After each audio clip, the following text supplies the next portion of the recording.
Hi everyone, welcome to my YouTube channel. This is MD Zahir Khan, a first year MBBS student Midnapore medical college.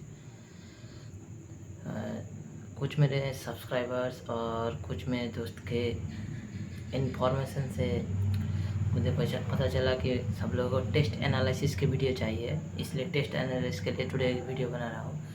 क्योंकि बहुत सारे student का doubt रहता है actual में test analysis कैसे करते हैं, क्योंकि मैं भी जब प्रिपरेशन करता था मुझे भी लगता था कि एक्चुअल में टेस्ट एनालिसिस कैसे करना चाहिए। तो ज़्यादा बहुत सारे स्टूडेंट है, बहुत ज़्यादा पढ़ाई करते हैं, बहुत ज़्यादा टेस्ट देते हैं, मगर उसके टेस्ट में मार्क इम्प्रूवमेंट नहीं होता है। एक्चुअल में मार्क इम्प्रूवमेंट का एक्चुअल तरीका है टेस्ट एनालिसिस। कोई भी टेस्ट देने के बाद आपको उस टेस्ट को एनालिसिस करना पड़ेगा। टेस्ट का एनालिसिस करने के बाद अब आपको पता चलेगा आपका वीक पॉइंट कौन सा है, स्ट्रॉन्ग पॉइंट कौन सा है। उस वीक पॉइंट स्ट्रॉन्ग पॉइंट में हर एक चैप्टर में आपको काम करना पड़ेगा। उसके बाद ही आपका हर एक चैप्टर स्ट्रॉन्ग बनेगा। तो एक्चुअल में टेस्ट एनालिसिस कैसे करते हैं मैं आज टुडे आपको समझा देता हूँ। पहले तो आपको ये देखना पड़ेगा 180 पे 180 क्वेश्चन होता है। पहले तो ऑप्शन रहता है, अभी तो ऑप्शन नहीं रहता है। इसलिए 180 क्वेश्चन में आप एग्ज़ाम दे के आने के बाद आपके पास तो जो रिजल्ट आता है उसमें तो आप देखने मिलता है कितने क्वेश्चन आपने अटैम्प्ट किया है, कितने नहीं किया है। आपको एक कॉपी लेना है, पहले टेस्ट का डेट देना है और टेस्ट नंबर देना है।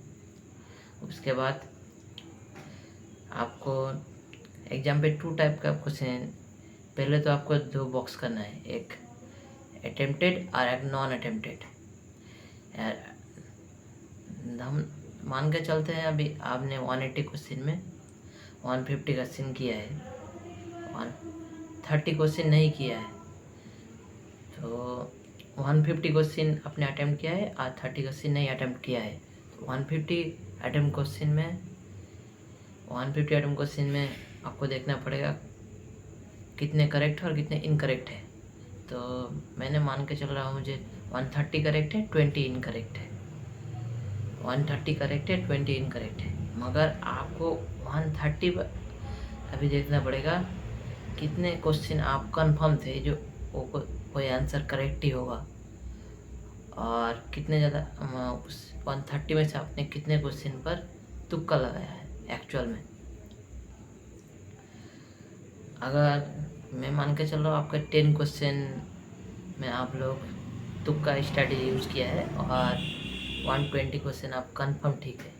तो एक्चुअल में अगर आपका टेस्ट का स्कोर कैलकुलेट किया जाए, एक्चुअल करेक्ट आपने किया है 120 जो, और इस 120 क्वेश्चन में आपका पूरा कंसेप्ट क्लियर है। मगर जो 10 क्वेश्चन वो कन्फ्यूज़न में आपको ठीक हो गया, मगर वो तुक्का स्ट्रेटजी हो गया। इसलिए आप उस जो 10 क्वेश्चन था और इधर जो 30 क्वेश्चन था, ये 10 क्वेश्चन 30 इनकरेक्ट और 30 अनअटेम्प्टेड। तो 20 इनकरेक्ट लिया था तो 30 अनअटेम्प्टेड लिया था। तो आपको पहले देखना पड़ेगा जो इनकरेक्ट क्वेश्चन। उसके बाद आपको हर एक फिजिक्स, केमिस्ट्री, बायोलॉजी का हर एक फिर बॉक्स करना पड़ेगा। और फिजिक्स में आपको देखना पड़ेगा जो किस टाइप का क्वेश्चन आपको रॉन्ग हुआ है। फिजिक्स में जैसे आपका कॉन्सेप्ट भी रॉन्ग हो सकता है, फार्मूला भी रॉन्ग हो सकता है, कैलकुलेशन मिस्टेक हो सकता है। ये टाइप के आपको पहले ध्यान में रखना पड़ेगा। इसलिए पहले फिजिक्स के लिए एक कॉलम बनाते हो, केमिस्ट्री के लिए एक कॉलम बनाते हो, और बायोलॉजी के लिए जूलॉजी बॉटनी इसलिए एक कॉलम बनाते हो। तो फिजिक्स में आप जितने क्वेश्चन हैं सब सारे क्वेश्चन को एक तरीके से फॉलो करते हो और देखते हो कौन सा क्वेश्चन जो वाला क्वेश्चन इनकरेक्ट हुआ उसका जो फार्मूला है, और आपको लैंग्वेज प्रॉब्लम आया क्या, वो जिनिस आपको देखना पड़ेगा। अगर लैंग्वेज प्रॉब्लम है तो आपको क्वेश्चन नंबर देकर और क्वेश्चन को लिखकर, एक्चुअल में क्वेश्चन को लिखकर उसका सॉल्व करना पड़ेगा। और उसके पीछे क्या कंसेप्ट था उसको दोबारा रीड करना पड़ेगा, और उस टॉपिक के ऊपर ही आपको 2-4 नए क्वेश्चन भी लगाने पड़ेंगे। उसके बाद ही आपका वो वाला कंसेप्ट स्ट्रांग होगा। ऐसे ही केमिस्ट्री के लिए जो 3 आता था, फिजिकल, इनऑर्गेनिक। तो पहले जब पार्ट टेस्ट चल जाए तो फिजिकल चल रहा है तो फिजिकल ही चल रहा है, मगर आप अगर एरन का टेस्ट यूज कर रहे हो तो उसमें देखिए आप मिक्सअप टाइप का रहता है। फिजिकल केमिस्ट्री का कुछ चैप्टर रहता है, ऑर्गेनिक भी कुछ रहता है, इनऑर्गेनिक भी रहता है। तो पहले आपको फिजिकल क्वेश्चन है तो फिजिकल क्वेश्चन आपको देखना पड़ेगा।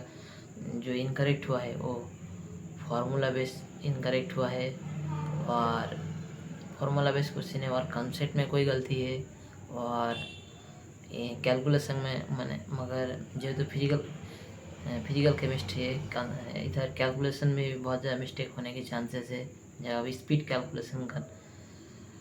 और बायोलॉजी के लिए जूलॉजी बोटानी में जो हर एक टॉपिक रहता है, कौन सा टॉपिक में आपका कौन सा क्वेश्चन रॉन्ग हुआ, तो उस क्वेश्चन को आप अपने पहले एनसीईआरटी में हाईलाइट कर लेंगे। जो वाला क्वेश्चन आपका रॉन्ग हुआ एनसीईआरटी में, जैसे मैं अपने लिए मेरा नाम जे से शुरू होता है तो जे देकर हाईलाइट करता था एनसीईआरटी में। ऐसे ही आप अपने नाम का कोई वर्ड देके और आपका ही कोई पसंदीदा वर्ड देके हाईलाइट कर लेंगे। तो क्या होगा, आप जब रिवीजन करेंगे उस टाइम आपका वो गलती देखकर आपका मन में पड़ेगा जो ये गलती मैंने पहले भी किया है। ऐसे बायोलॉजी और जूलॉजी बोटानी में दोनों में करना पड़ेगा। और डायग्राम हो तो डायग्राम पे आपको ये साइन लगाना पड़ेगा, और डायग्राम इसके बाद आपको देखना है। ये तो इनकरेक्ट क्वेश्चन के लिए हर एक क्वेश्चन को रीड कर कर आपको पर्टिकुलर एक कॉलम बनाकर भी देखना पड़ेगा। मैं आपको कॉलम बनाने का एक एग्जांपल दूंगा लास्ट में, वीडियो के लास्ट में। और अब देखना पड़ेगा कौन सा क्वेश्चन में इनकरेक्ट अभी देखा, कौन सा करेक्ट क्वेश्चन ज़्यादा कंफ्यूज होता है। आपको कंसेप्ट भी पता था, उसका फार्मूला भी पता था, मगर आप कंफ्यूज हो गए। उस टाइप के क्वेश्चन में आपका रिटेंशन ज़्यादा अच्छा नहीं है, इसलिए आपको रिटेंशन अच्छा करना पड़ेगा। रिटेंशन पावर ज़्यादा क्वेश्चन प्रैक्टिस करना पड़ेगा। और इस बार आपको देखना पड़ेगा अनएप्टेड क्वेश्चन, जो मैंने 30 क्वेश्चन मैंने मान के चल रहा हूँ, मैंने अटैम्प्ट ही नहीं किया है। 30 क्वेश्चन अटैम्प्ट नहीं किया, इसका मतलब वो 30 क्वेश्चन में फिजिक्स में मतलब 10 क्वेश्चन है, केमिस्ट्री में 10 क्वेश्चन है, बायोलॉजी जूलॉजी बोटानी में 5-5 कर है। तो फिजिक्स में 10 क्वेश्चन है, तो आपको देखना पड़ेगा जो क्वेश्चन आपने अटैम्प्ट नहीं किया है और उसमें आपको कोई कॉन्सेप्ट नहीं पता है, और आप कोई फार्मूला नहीं पता, नई फार्मूला है और नई टॉपिक है जो आपको और स्टडी के वक्त आपको छूट गया है। ये ज़्यादा आपको ख्याल कर उस टॉपिक को एनालाइज कर उस टॉपिक के, जैसे एक टॉपिक नहीं हुआ आपका तो उस टॉपिक को रिवाइज कर उसका फार्मूला है, उसके ऊपर 10 to 20 अच्छे सवाल लगाना पड़ेगा।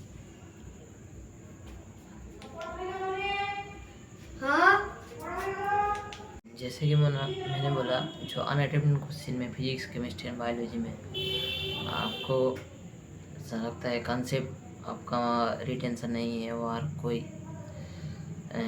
कंसेप्ट में अच्छा ही नहीं है, और आप कंफर्म नहीं हो रहे इसलिए आपने नहीं किया, उस टाइप के क्वेश्चन को ज़्यादा आपको हाईलाइट कर कौन सा टॉपिक आप मिसिंग था वो आपके कॉलम पर, हर एक कॉलम पर लिख कर आपको सहना पड़ेगा।